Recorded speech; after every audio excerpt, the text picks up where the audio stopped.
Assalamualaikum warahmatullahi wabarakatuh. Alhamdulillah wassalatu wassalamu ala Rasulillah wa ala alihi wa sahbihi wa mawala amma ba'du.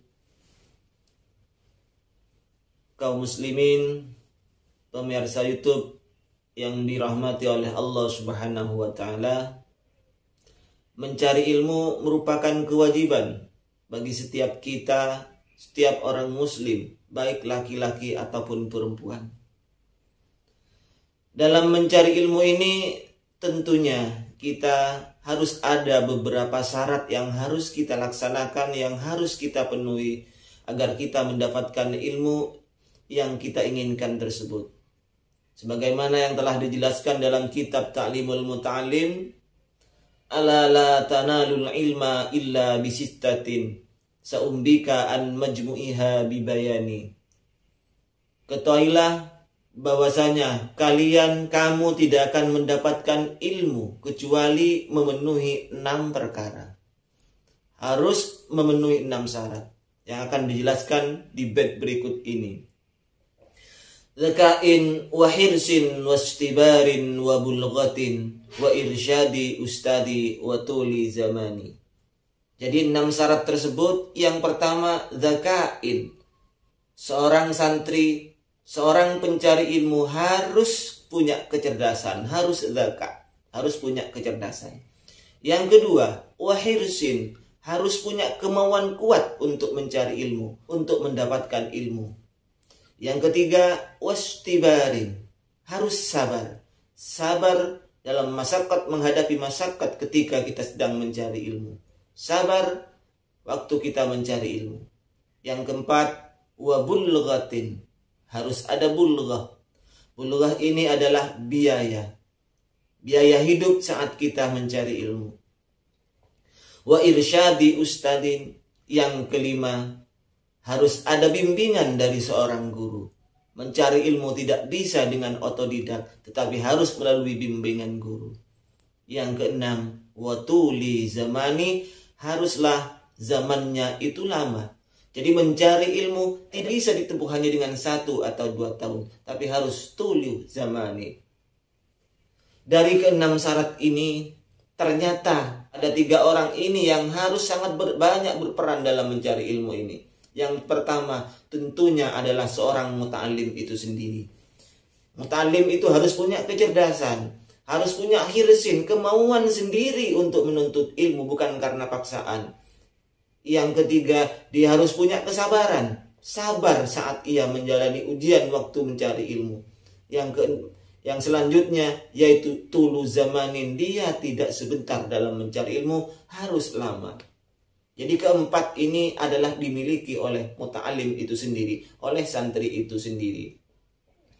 Peran yang kedua dalam menuntut ilmu tidak hanya ditentukan oleh seorang murid itu sendiri, tetapi harus ada faktor pendukung dari walidain, dari kedua orang tua.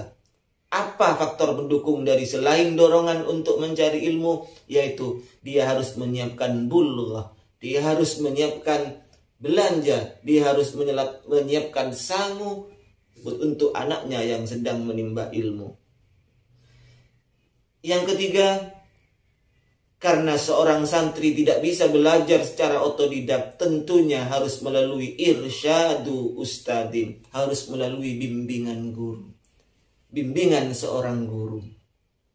Nah, setelah ketiganya ini saling bersinergi, seorang santri karena sudah tidak bisa belajar dengan otodidak, dia harus membutuhkan bimbingan seorang guru, maka santri tersebut tentunya mempunyai tata krama, mempunyai adab terhadap seorang guru yang harus dilakukan, yang harus ia pegang dan harus ia jaga. Di antaranya sebagaimana yang dijelaskan dalam kitab Ta'limul Muta'allim, seorang santri itu tidak boleh berjalan di depan gurunya. Seorang santri duduknya tidak boleh terlalu dekat dengan gurunya. Dan di antaranya juga seorang santri tersebut tidak usah bertanya ketika dilihat gurunya itu sedang bosan, dilihat gurunya sedang malas untuk dijalankan.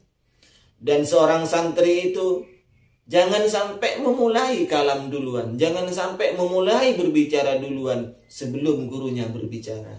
Di antaranya. Jadi harus kita menjaga. Hal-hal seperti ini bukan berarti kita mengkultuskan kiai kita. Bukan berarti kita itu terlalu mengagung-agungkan kiai kita, bukan. Tapi hal ini semata-mata karena takziman kita, ikram kita terhadap ustadz kita, ikram kita terhadap kiai kita, karena dia telah mendidik rohani kita untuk mengantarkan kita terhadap Allah Subhanahu wa ta'ala. Para kaum muslimin yang dimuliakan oleh Allah rahimakumullah. Tentunya hal ini telah dilakukan oleh para sahabat terhadap Nabi. Bagaimana para sahabat itu mengagungkan nabinya yang dianggap sebagai gurunya umat ini. Sebuah hadis yang diriwayatkan oleh Abu Daud dari Zari, yaitu yang berbunyi an Zari wa kana fi wabdi Abdul Qais qal lamma qadimna al madinata faja'alna natabadaru min rawahilina fanuqabbilu yadan nabi sallallahu alaihi wasallam wa rijlahu.